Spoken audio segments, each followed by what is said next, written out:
This is Abnormal Entertainment. Ladies and gentlemen of the internet. This is Stevie's house. Mr. Stevie Wonder. Mr. Stevie Wonder. Mr. Stevie Wonder. It's the year of Living Stevie. Mr. Stevie Wonder. Mr. Stevie Wonder. Hey everyone, and welcome to the Year of Living Stevie. I'm Daryl Bean. It's nice to have you back here. This is a show all about the music of Stevie Wonder and also by proxy kind of creativity and music making and all sorts of other fun stuff too.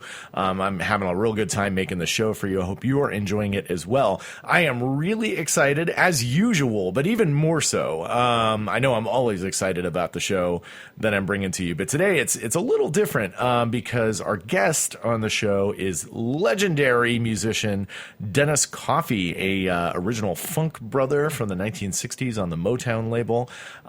He's done all kinds of great stuff, and this interview is really mind-blowing. I learned a ton of stuff for just talking to Dennis for the brief time that we had together, so I hope that you enjoy it as well.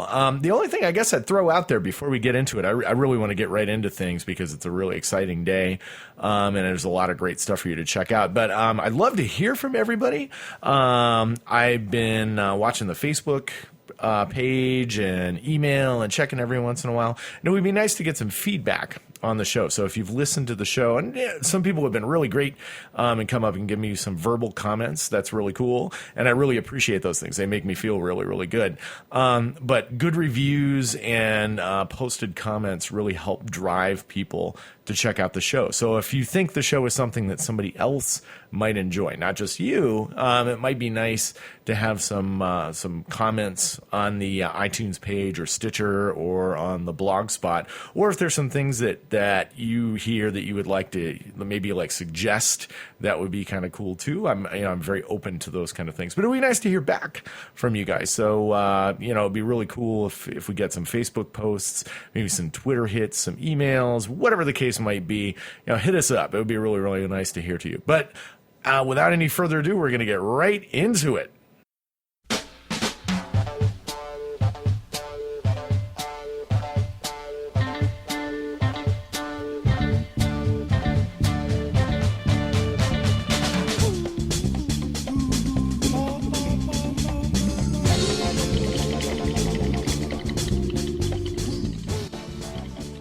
Our guest on the show today is a legendary musician, really a Motown and world music legend by the name of Dennis Coffey. Dennis Coffey is a guitarist. He's been performing in the Detroit area for many years. Also very well known as a funk brother, the Motown session musicians. And he's the person that single-handedly brought the wah-wah pedal to soul and R&B music. So right now we're listening to a little sample of his work on the Temptation song Cloud 9. This is an awesome interview, lots of great information, so I hope you enjoy it. This is Dennis Coffey.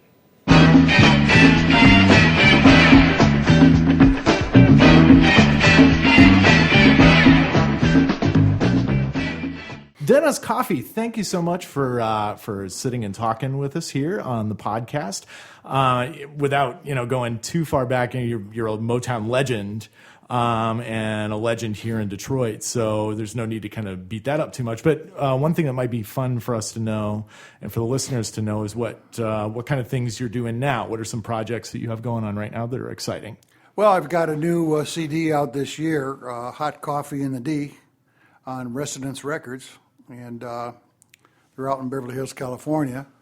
And it's actually a live recording done in 1968. The lost tapes I had in my basement for almost 50 years. Wow. And that's what they do. That's what that label does. And they found some tapes on Wes Montgomery and a bunch of other folks. So I'm in good company. And the guy who did the mastering, Bernie Grudman, mastered all of the Michael Jackson's albums. Oh, yeah, he's a legend in the industry. Yeah, definitely. Yeah. So they did a great job on the CD, and the vinyl sold out in one day. And I did a record release party at the Motown Museum and sold about 50 CDs that day. And I was at the Dirty Dog for 4 nights last week and sold out all my CDs. I had to order some more. Oh, it's fantastic. That's awesome. So you don't have anything to sell tonight? I've got 3 CDs to sell tonight. 3 CDs. That's Chances are by the end of the night, probably nothing. Probably nothing. Probably nothing. Well, that's a good thing. That's awesome. It is, sure. Absolutely. And then you wrote a book. Actually, a friend of mine on Facebook today was posting about the autobiography that you wrote, which I haven't had a chance to read yet, but he's a big fan of music of the 60s and 70s and said it was a really great read. How did that come about?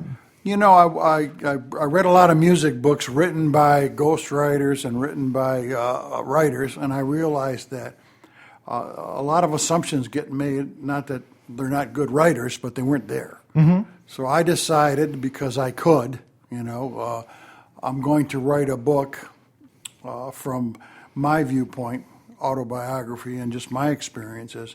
It'll be first person because I was there. And so I ended up, it took me a couple of years to write it, but it took me longer to get the thing published. Sure. And I first got it published at Be Cool Music out in the UK. And then later on, University of Michigan Press picked it up. So I tried to make it a fun read and not get too much into, well, why did this happen and all that stuff. I just said, this is what happened. People can kind of deduct why they think it happens, because too many of these books get all involved in cause and effect. Probably this is why it happened, and probably that guy why it happened. Well, not really. If you weren't there, you don't know why it happened. Sure, yeah. So they're assumptions. Not that there aren't a lot of good writers out there, but that's what I wanted to stay away from. Awesome. That's really fantastic. It's pretty cool. So talking about that, obviously one of the topics that a lot of people would be interested in hearing about is your time at Motown, working at Motown Records. Yes. And from reading your biography, it looks like you kind of came into the Motown stable in the latter half of the 60s. Like, Yes. When did you start playing in Motown? I think 67 or 68. 67 or 68. The first record I did at Motown was Cloud 9 by the Temptations. Okay. Yeah. And that came about through a producer's workshop that Hank Cosby put together, and Jamerson had the band. And they said, well, we'll give you I'll put you on a retainer to be in this workshop. I think it was 2.5 hours a night, 4 nights a week, so all the producers could experiment. Sure. And one of the guys experimenting was Norman Whitfield, and he threw up a chart on Cloud 9, and I threw a wah-wah pedal on it, and he said, that's what I'm looking for. So 2 weeks later, I was doing it for real with the Temptations, and then never looked back, just kept on trucking. That's awesome. That was a question I was going to ask about, actually, because I read in your biography that you were one of the pioneers of the use of the wah-wah pedal in R&B and soul music. And I was the first one to use it, period, in an R&B record, and that record was Cloud 9. I think that a lot of people about my age owe you a debt of gratitude for being here because of the wah-wah pedal, frankly. Yeah, what can I say? How did that happen? Like, where did that come from in your arsenal of guitar sounds? I had a friend of mine, Joe Podorczyk, who taught Ted Nugent how to play. Back in the day, he owned a store called Capitol Music in Detroit. Yeah. And he and I went to high school together. We played upright bass in the orchestra. So every time Joe would get a new piece of gear with a demo CD or demo small record, he'd invite me in and show me the piece of gear and say, hey, take it, try it out. If you like it, buy it. If not, bring it back. So I had all that access, and it was so funny because I'm playing with the Funk Brothers one day at Motown, and here comes the Jackson 5. And Michael Jackson was really small then. He was very young. Sure, yeah. And Joe Jackson saw all the effects I was using and asked me, well, what are those pedals? What do they do? And so forth. And so he said, I got to buy some for the Jackson 5. So I sent him over to Joe Podorczyk, and they bought tons of gear from him. And that's the first time I saw Michael. The last time I saw Michael was when I had to play a show at the Jackson 5 live with Michael and Janet out in L.A. when I was living out there. And for some reason, the guitar player left at rehearsal. He either quit or was fired. So I had to play the whole show with no rehearsal. Oh, wow. So that was interesting. But we got it done. Yeah, definitely. Did you have charts, or how did you that bet. It was all charts. Yeah. Yes. Yeah, wow. Okay. So 68, you're playing at Motown, and you kind of answered the question a little bit, but I was interested in talking about what it was like being at Motown in that time period, because it was a really experimental time in music, and you just had Sgt. Pepper, and there was this sort of air of anything goes. And I wondered how that fit in at Motown, being that when I think of Motown, I don't think of an experimental, not in like a non-artistic way, more of like, I was trying to think of a good way to put it today. And the best way I could put it was that I have a real workman sort of environment at Motown. Like you had this thing and you were getting it done, and there was, studio sessions happening. You'd really have the time to sit around in the studio and just try stuff the way that, say, the Beatles did. That's what the workshop was for. Yeah. And so what happened was Norman Whitfield was very savvy, and he was in the clubs all the time. He saw me playing in the clubs too. And he saw that the music was changing into the psychedelic, and the protest songs. Well, Norman picked up on that. And that's what Cloud Nine was about. It was his first going away from the love songs of the Temptations and doing a protest song. And because I happened to be the guy that could, I was playing so much psychedelic that Lyman Woodard and Melvin Davis and myself opened up the Grandy Ballroom for the MC5. Oh, far out. Okay. Yeah. So that's how that kind of started, and that's and Norman spearheaded that. And then later on, Marvin Gaye did some stuff, and then Stevie did some stuff. But a lot of the guys still, Smokey and them, kind of still stayed with the love song thing, which is fantastic. But, sure. But I think the musical tastes were changing from the audience's perspective, and I think I helped Norman achieve his vision of pretty much. He turned Motown, at least from his perspective, about 190 degrees from what they normally did. And Norman gave me the opportunity to try a new effect, but you don't try stuff at Motown. How it worked over there is we got to the studio 10 or 11 in the morning for a 3-hour session. We sat down as the producer and the arranger, and we sit down with a master rhythm chart, maybe probably 11 of us, Funk Brothers. And our job was to first read the chart correctly, put a feel to it, and then Norman would let me experiment, but like ball of confusion, I didn't overdub anything. He counted it off, and just like just my imagination, that intro, that was just right there. So we didn't do any overdubs on any of that stuff. You did one song an hour. If you made a mistake, they stopped the tape and you had to start over. Yeah. We did one song an hour without mistakes and made them hits. That's what we did. So that's how that whole thing operated. So any experiments were in the workshop, but most of the producers weren't as hip as Norman and trying to experiment.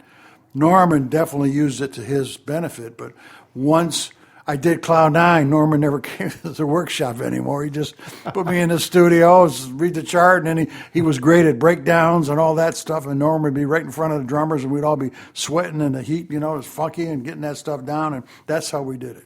Oh, fantastic. Yeah. So the workshop, was that a thing that was at Motown all the way through its history in the 60s, or was it really kind of started with Norman Whitfield? Started with Norman Whitfield. Norman Whitfield didn't start it.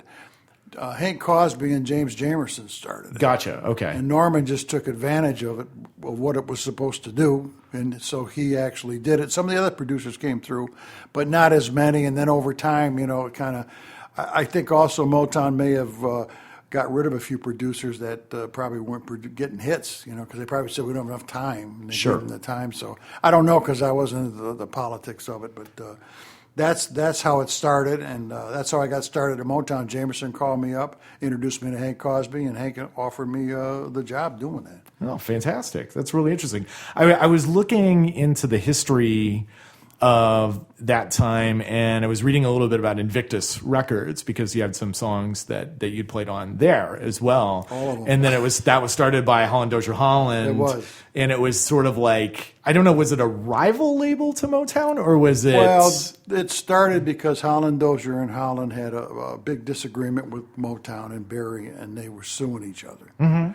So they opened up their own record companies, and they had two of them. They had Invictus, and they had Hot Wax. Yes. And they were distributed by Capitol and Buddha, I think. So they had a label going, and we cut the first sessions on them. For them was at Terra Sherma Studios. And back then, I think it was myself and Ray Manette. And then they finally built their own studios in Tower. It used to be Tower Theater. In fact, I used to go to that show as a kid. So they recreated studios there. And then what happened is Ray Manette went to joined Rare Earth, And so myself and Ray Parker Jr. did most of the guitar things, and we did all of it. We did Free to Pain, we did Hot Way, the chairman of the board, pretty much all the things that came out of there. What I would do is I'd do a double session, 6 hours at Motown. Then I'd run over, grab lunch or dinner, and jump into the producer's workshop at 7.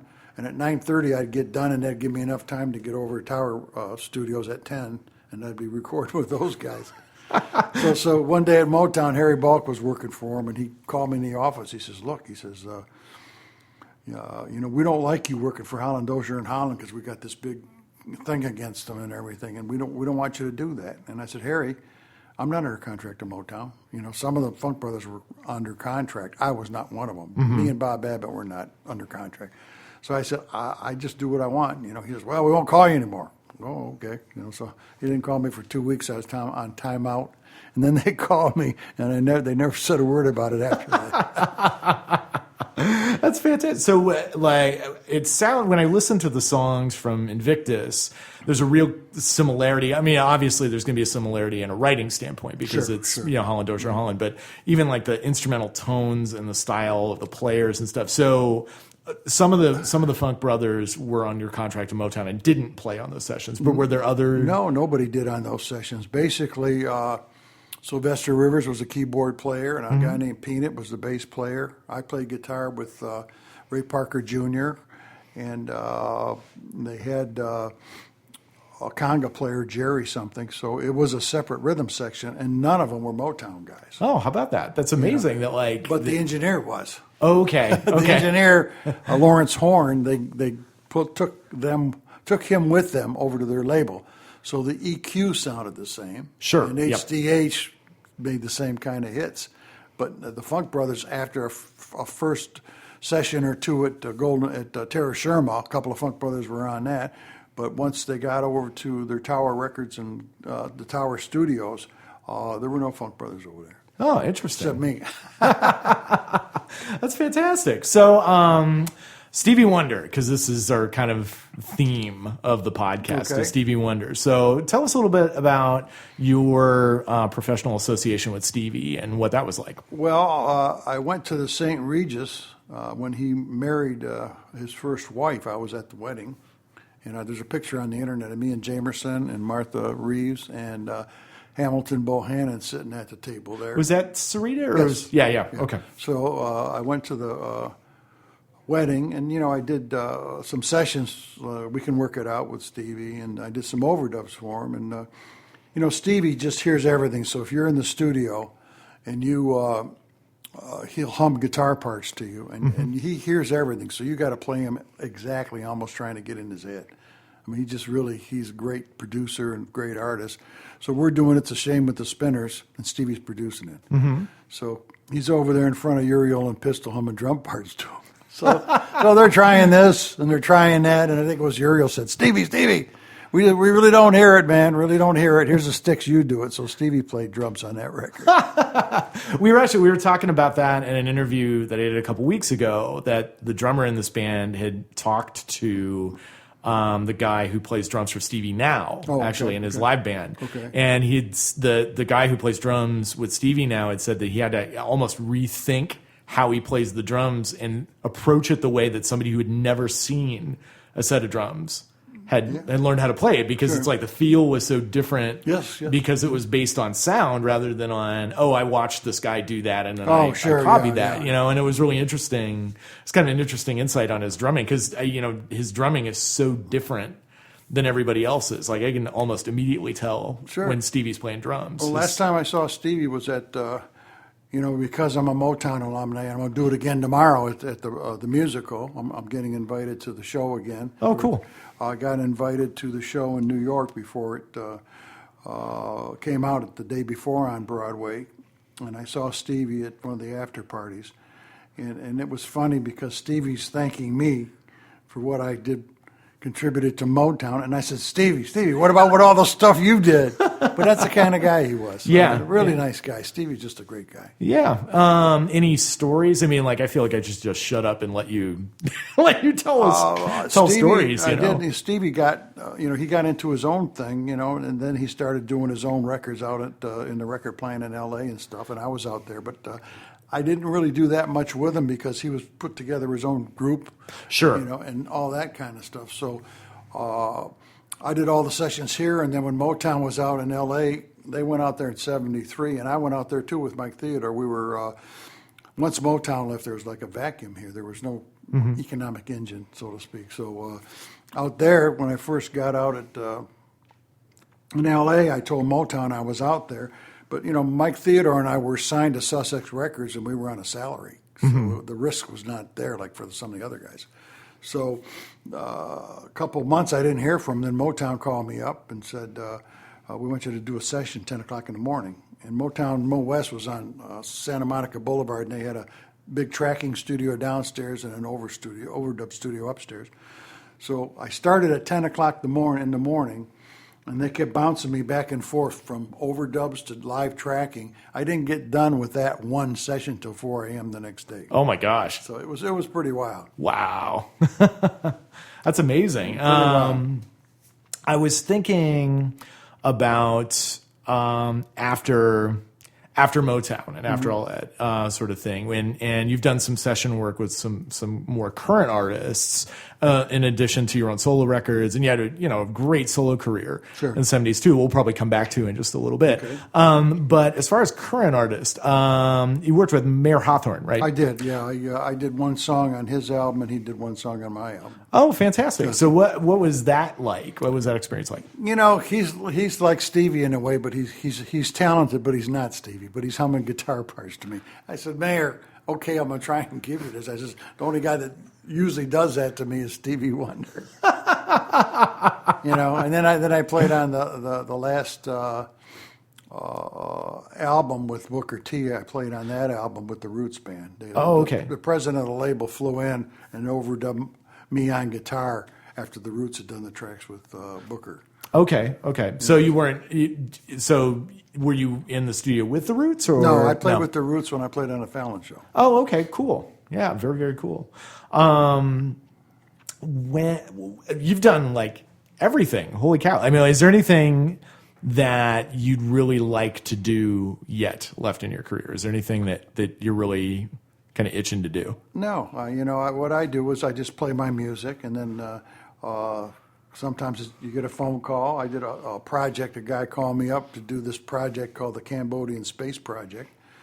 And it was a girl singer from Cambodia, and her husband was from Tasmania, played guitar. And the guy asked me to do it, so I gave him a budget, and he sent me all the money. So I did the whole album, but it's in Cambodian. But it's funky because we recorded it at a studio here in Detroit with Al Sutton as a sound engineer. Okay. Yeah. And so there's real interesting tracks in there because they're funk tracks, but the songs are written by Cambodians, and they're sung in their language. Interesting. Is the songs? I don't know. Would you call the melodies more Cambodian or more funk?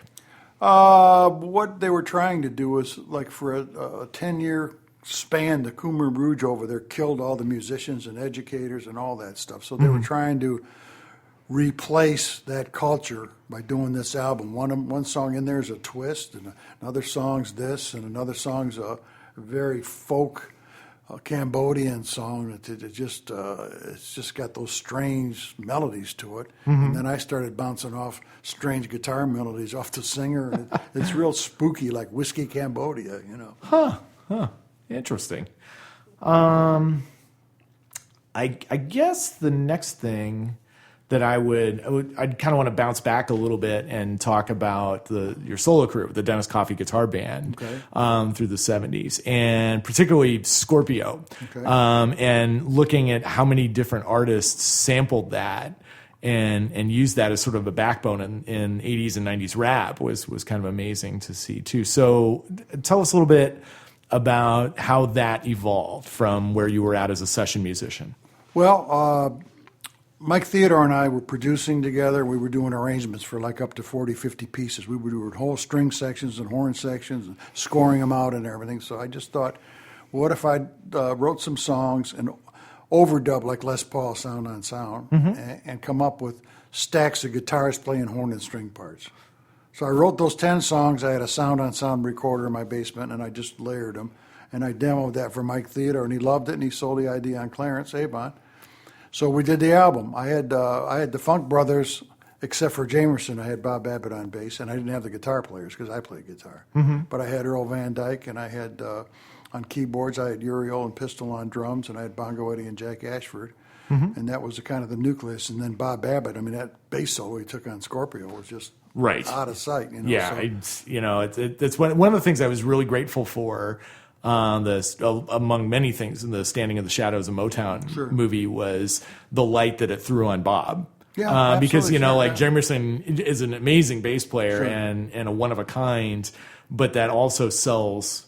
He got so much attention that I felt like Bob Babbitt was kind of getting sort of short shrift. But Jamerson was on so many of those sessions. I mean, so he got the attention because he played on most of those records. Yeah, yeah. Bob played on some of them, but Jamerson played on most of them. So it's kind of how it worked out, And the whole thing about just with Scorpio, then one day I was doing an album, and I was at Eric Morgan's studio, Morganson Studio A, and I said, why don't you play me what the new guys are doing? I just wanted to hear what they were doing. I was going to mix down in my album. And he plays me this song, and here I am playing guitar, and they're rapping over it. I said, I don't remember getting paid for that session. So my middle son, James, gave me 20 cassettes, and they were all different songs of all the rappers who sampled me. Wow. So I called Clarence Avon, who owned all the copyrights to every Sussex record of mine, and every note on it. And at the time, he was chairman of the board in New York at Motown. So Clarence had already moved up. And I says, look what's going on. And I sent him all that stuff. And he says, look, I'm going to talk to all the label presidents, because he knew them all because he was running Motown then. And he says, we're going to figure out a way to get you guys paid, because the last thing anybody wants is everybody suing each other and tying up all this money. And so I started getting paid, because then the guys sampling me started giving me writing on the songs. Oh, okay. So as a way to kind of work that out. So I didn't sue anybody, and I'm sure I didn't get all of the things that I should have gotten, but I didn't have time to do it. And but I started getting some real good checks from the sampled things that were hits by a lot of big artists, and I got paid. So very cool, very cool. So you have a weekly sort of a thing going on here at Northern Lights. I do. Where we're at, which is awesome. It's kind of like a Les Paul thing.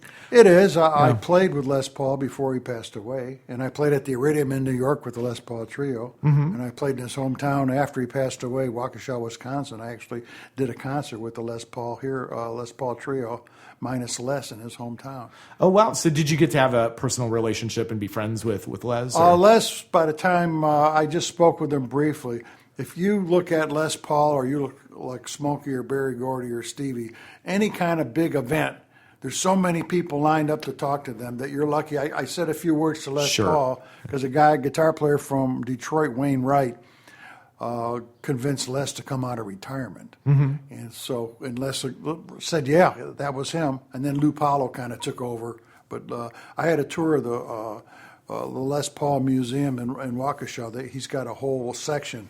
And before it opened to the public the day before, I got a tour of that museum with all the artifacts of Les Paul.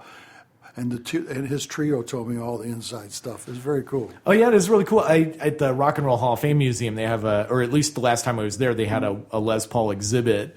Yeah. And one of the things I loved about it was that it showed you that progression of like how he made a guitar. Oh, yeah, sure. And how and how it's all kind of like his first microphone was a cinder block and a broomstick. Oh, yeah.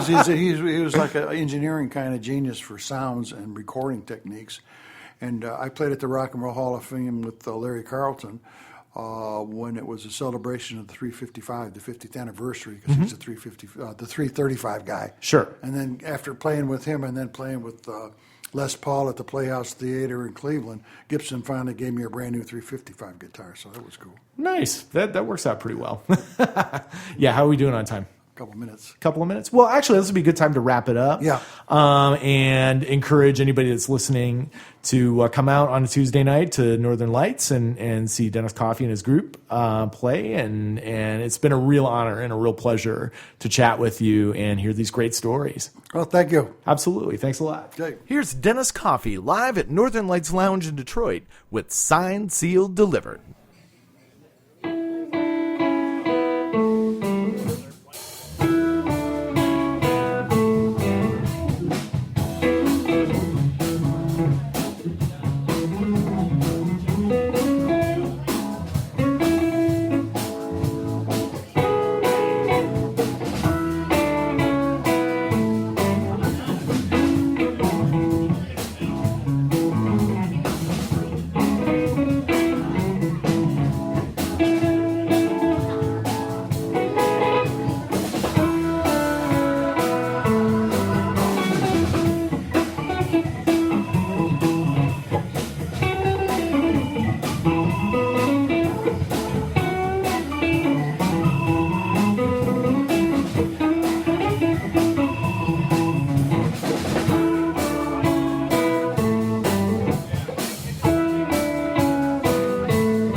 And there you have it. What a great show. Man, that was mind-blowing. Wasn't that cool or what? I learned so much in just a short period of time. It was so cool. Thanks so much to Dennis Coffey. And also thank you to his band that we heard that night. That was Philip Whitfield on the organ, playing bass and organ with him. And then Julian Van Slyke on the drums. A killer group. You can see Dennis every Tuesday at Northern Lights Lounge. That's in downtown Detroit. Thanks also to Northern Light Lounge for being such great and accommodating hosts. They really helped out finding us a space to talk, and they were just super great. So thank you so much to everybody at Northern Lights Lounge for making that happen. In 2 weeks, on July 3rd, my guests on the show are some very, very good friends of mine named Adam LeBeau and Sarah Gibson, and they perform as a duo. Adam is a singer-songwriter and guitarist, and Sarah is a cellist. So we're getting a little fancy here on the Year of Living Stevie with a cello solo this time around. That's pretty cool. So we have a really great conversation, and they have a couple of songs that they're going to play for you, and that is super cool. As I mentioned at the beginning of the show, it would be really great to hear from you, not just in person, although that's nice too. When I get comments in person from people, I really, really appreciate that. But it's nice to have things in print, because not only do I get to see it, but then other people who might be interested in the show also get to read your thoughts and see what you have to say, and it might encourage them to check out the show. So if you would be so kind to leave us some comments on iTunes or Stitcher, you can leave a review and let people know what you think of the show. You can also visit the blog spot for the show, theyearoflivingstevie.blogspot.com, and you can leave some comments there. You can also visit the host website. Our wonderful sponsors of this show, abnormalentertainment.com. Kevin and David, who own the company and produce a lot of different shows, have a bunch of stuff there that you might want to check out. If you like this show, you might want to check out some of the other offerings that they have at abnormalentertainment.com. And you can also visit the show page at that website and leave comments as well. You can also reach out by Gmail. You can email us at livingstevie@gmail.com, or you can reach us on Twitter with the handle livingstevie as well. So it'd be great to hear from you there. So we look forward to seeing you in a couple of weeks. Stevie is the truth. Oh, hey, yeah, and don't forget bumper stickers. If you want to buy a sticker that says Stevie is the truth, you can do that on the Facebook page. All right, enough of that junk. Stevie's the truth. We'll see you later. Bye-bye. Head to abnormalentertainment.com for all of our podcasts and blogs. Go to cinemaheadcheese.com for our movie reviews and news. Don't forget our YouTube channels, Abnormal Podcast and Cinema Head Cheese. Get us on Twitter, @AbnormalPodcast, and find all of our shows and Abnormal Entertainment on Facebook. You've been listening to the Abnormal Entertainment Network.